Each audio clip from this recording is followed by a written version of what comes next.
Professional wrestling is at its absolute best when the performers have you buying in that what you're seeing is an actual contest. And yes, this is something that the pro wrestling is fake crowd will never, ever understand. We're well aware of this fact, but when things are going perfectly, you can just believe. The right talent, the right crowd, the right event, the right stakes, when it all comes together, it is simply magic. But sometimes those magic moments can have some disturbing backstories. For example, on the night that John Morrison won his first ECW title at the Night of Champions pay-per-view against CM Punk, he only got the opportunity to compete in that match because of talent that didn't show up that night. Ick, right? I'm Senior Siete for 7 Wrestling, and let's take a look at 7 disturbing facts about big wrestling moments. Now, before we get into this, we appreciate your support, so if you enjoy this video, please hit the like button, subscribe to the channel, and lock the sharpshooter on that notification bell. Number 1. Carry on. The Intercontinental title has enjoyed a bit of a renaissance over the years. Being held by Gunther for a record-breaking 666 days, the Ring General put on an amazing performance after amazing performance, restoring prestige to a title that had floundered over the years. And by floundered, we mean reigns from Albert, Curtis Axel, Ezekiel Jackson. There was even a point when the belt was retired when it was unified with the world title during a match that was overshadowed by the looming specter of the Katie Vick angle. Which is a crime because the classic Intercontinental title was everything to fans my age.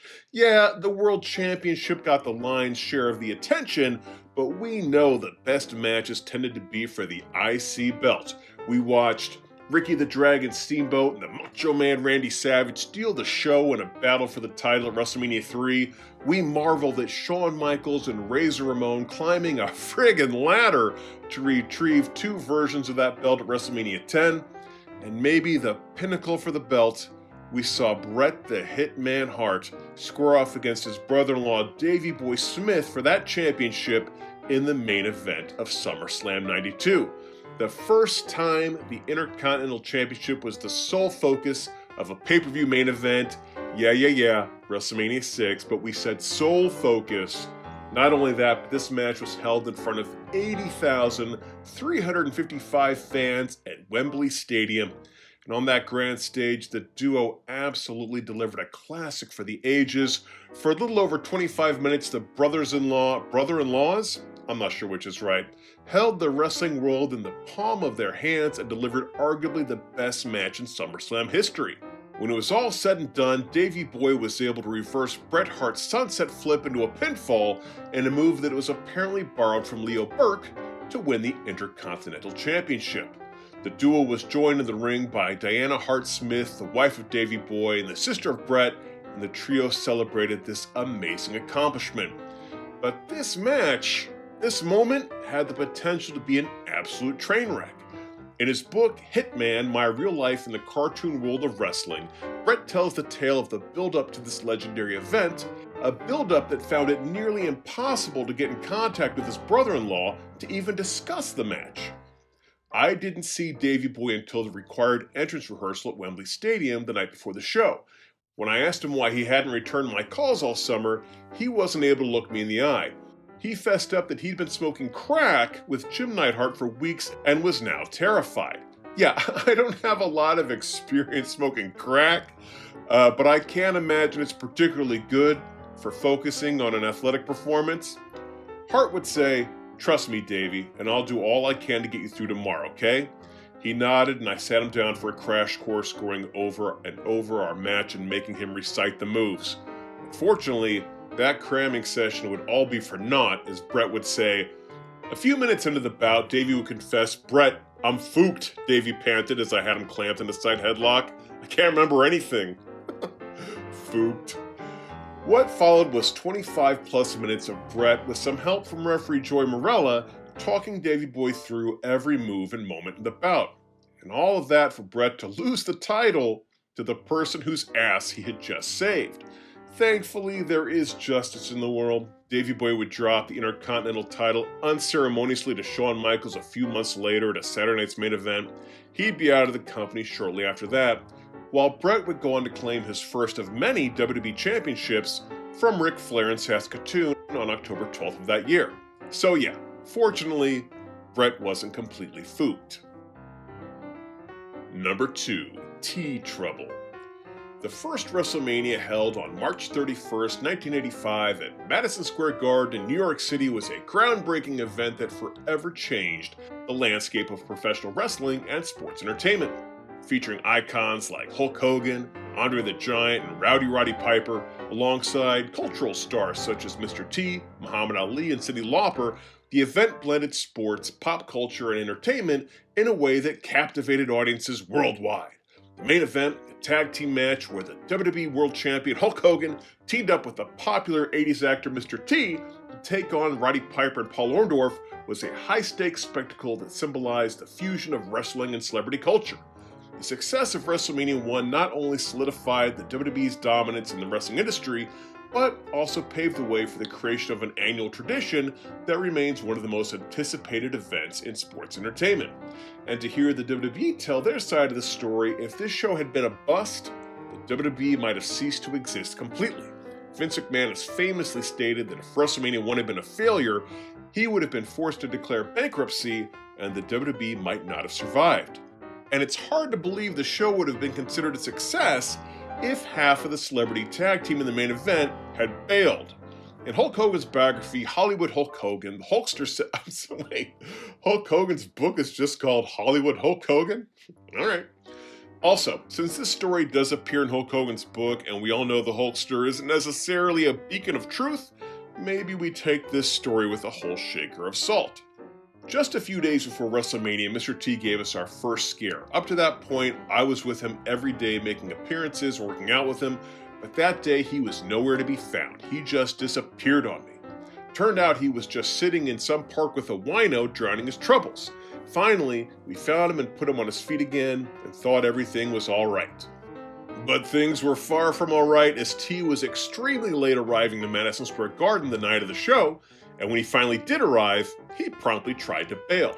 Hogan would say, "I got down to the limo garage just as Mr. T's limos were pulling out. T was cussing, saying, 'Screw this, I'm leaving,' but I got in front of the limo. I wouldn't let him leave because once he left the building, I knew we'd never find him again. Mr. T was screaming, 'Get out of the way, goddammit!' But I wouldn't move. I said, 'You want to get out of here, brother? You're going to have to roll right over me.'" Oh my gosh. Would you pay? I would pay for footage of this. Hogan would eventually talk T down and actually get him into the ring. It was Hogan's belief that T was actually very afraid of performing and that he never actually had the intention of going through with it. Fortunately, the match would go rather smoothly.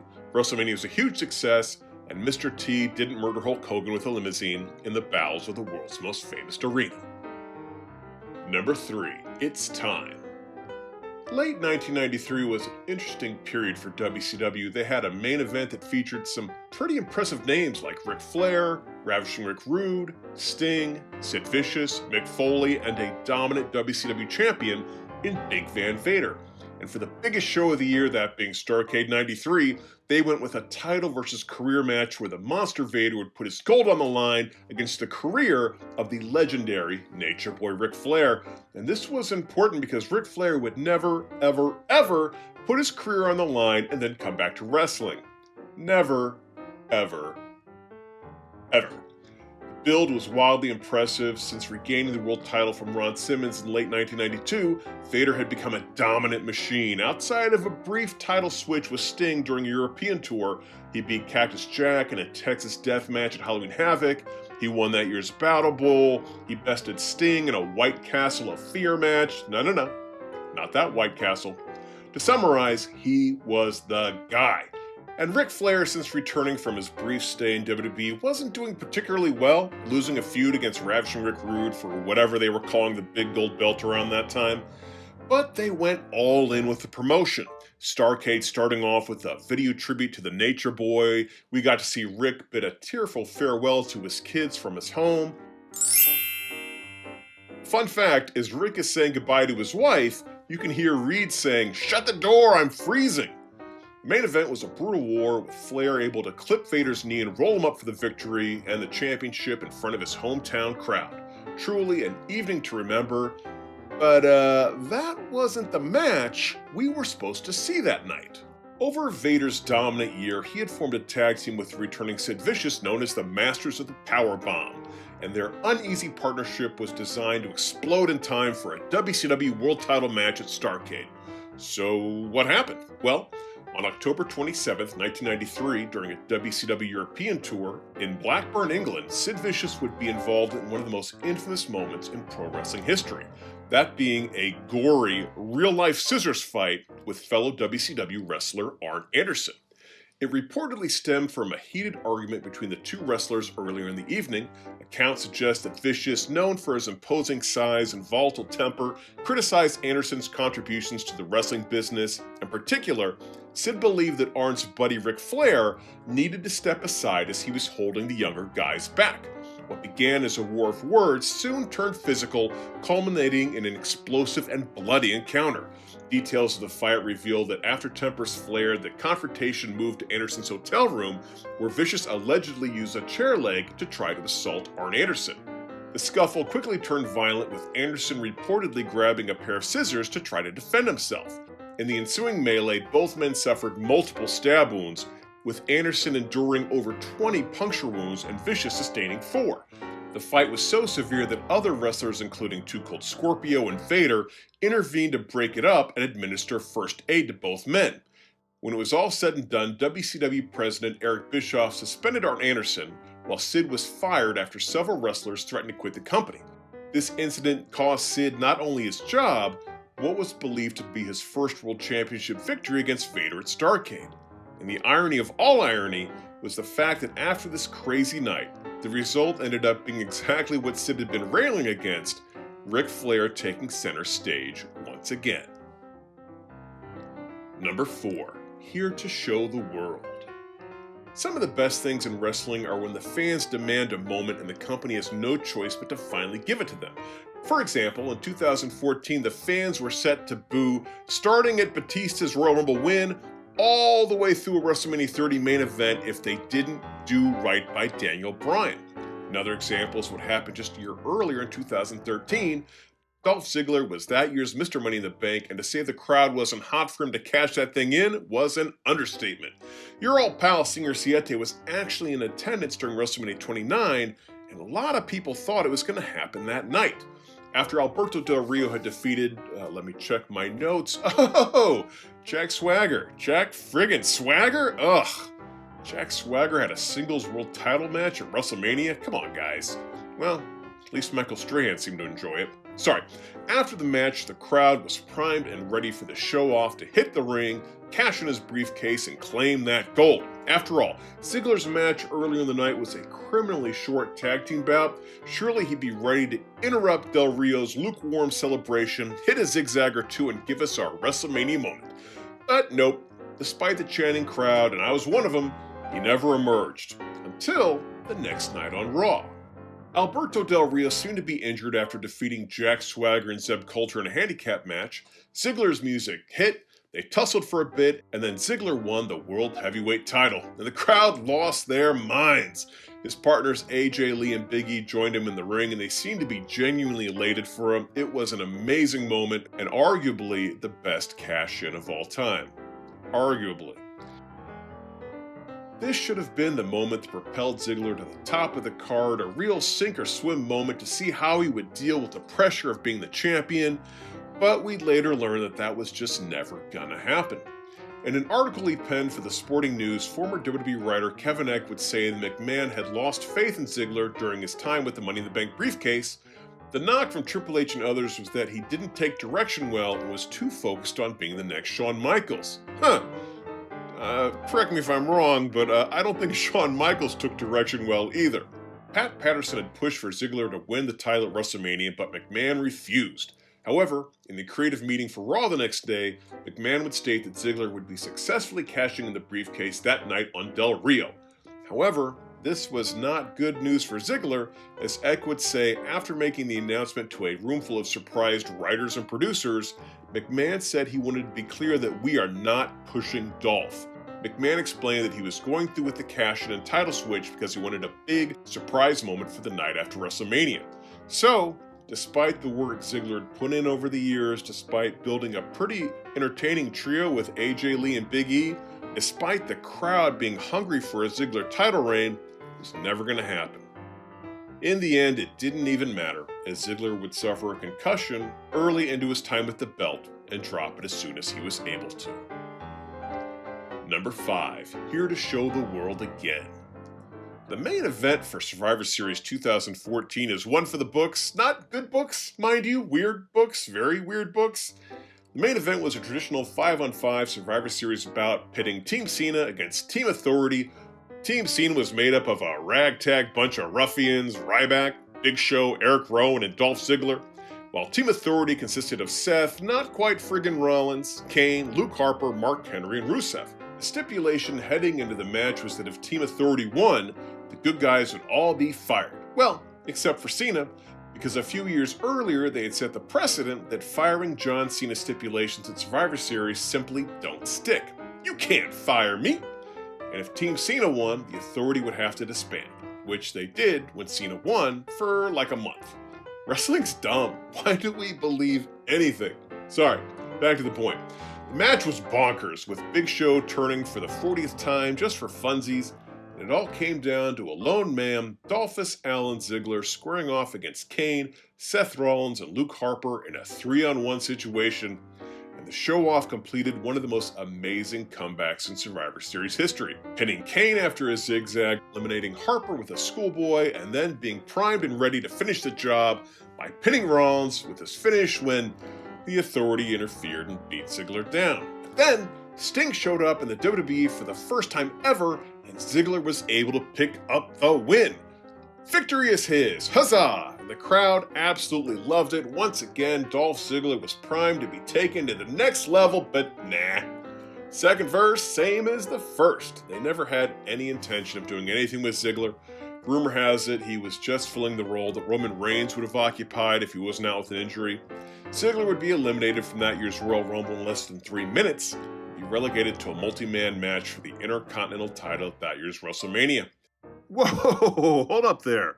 The current reigning AEW, WWE, and TNA World Champions were on that match. It's pretty cool.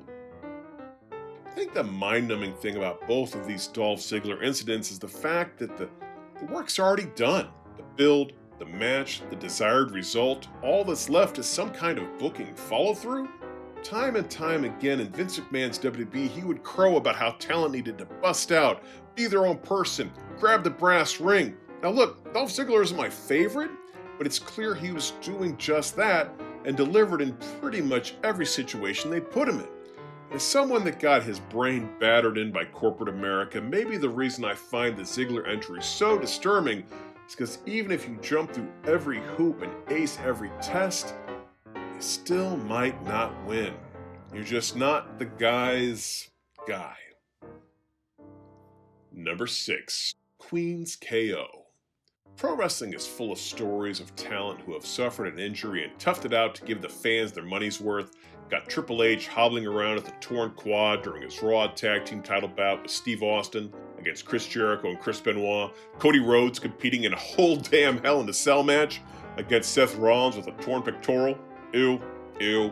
They made a toy of that, by the way. I wonder how much extra they charged for that little dab of purple paint. But a head injury? Yeah, we shouldn't mess with head injuries. Check out The Miz in the main event of WrestleMania 27. He smacked his head against the concrete earlier in the night, and it is clear he is going through the motions, but nobody is home. Later on, we would learn that he doesn't even remember that match. So yeah, right there, that could be the century. The Miz doesn't remember the biggest moment in his wrestling career. Disturbing wrestling fact. Now, consider this a co-entry, I guess, because what I meant to talk about was the main event of TLC 2019, where T-Generation X, Becky Lynch, and Charlotte Flair faced the Kabuki Warriors Asuka and Kairi Sane in a TLC match for the women's tag team titles. The match seemed to be going according to plan, but after a bit it became clear that something was off with Kairi Sane. I'm not a doctor, but she clearly looked concussed. Charlotte Flair would go for a trademark spear on the floor, and Kairi would not bump for it, either due to knowing she was injured or the fear of making it worse. And in either frustration or trying to cover up the sloppy spot, Charlotte would smack Kairi in the face. From there, Charlotte would muscle Sane over to a table and attempt to lift her for a powerbomb. Now, Sane weighs about 100 pounds soaking wet, and that might be generous, so even with just a little bit of cooperation, this would be no problem for the insanely athletic Flair. But, yeah, this is hard to watch. Fortunately, Becky Lynch would be the heads-up player in this scenario and roll Kairi under the ring so they could finish the match without her. And a lot has been said about Charlotte's role and what happened that night. In a later interview, she would admit that she knew Kairi was injured, but there's no way for her to determine the extent of that injury, and a concussed person shouldn't make that call to begin with. It's the referee's job in the end.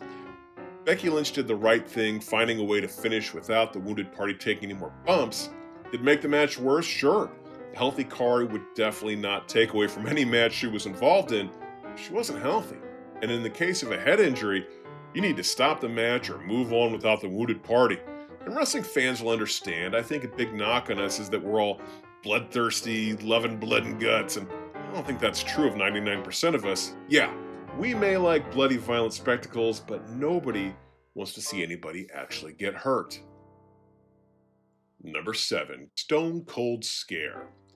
2003 was a weird year for Steve Austin. The Texas Rattlesnake returned to the company after famously walking out in 2002 over a proposed King of the Ring qualifying match that would see him putting over the next big thing, Brock Lesnar. Now, Austin didn't have a problem doing the honors for the young up-and-coming star, but putting such a high-profile match on Raw for free seemed like they were leaving money on the table.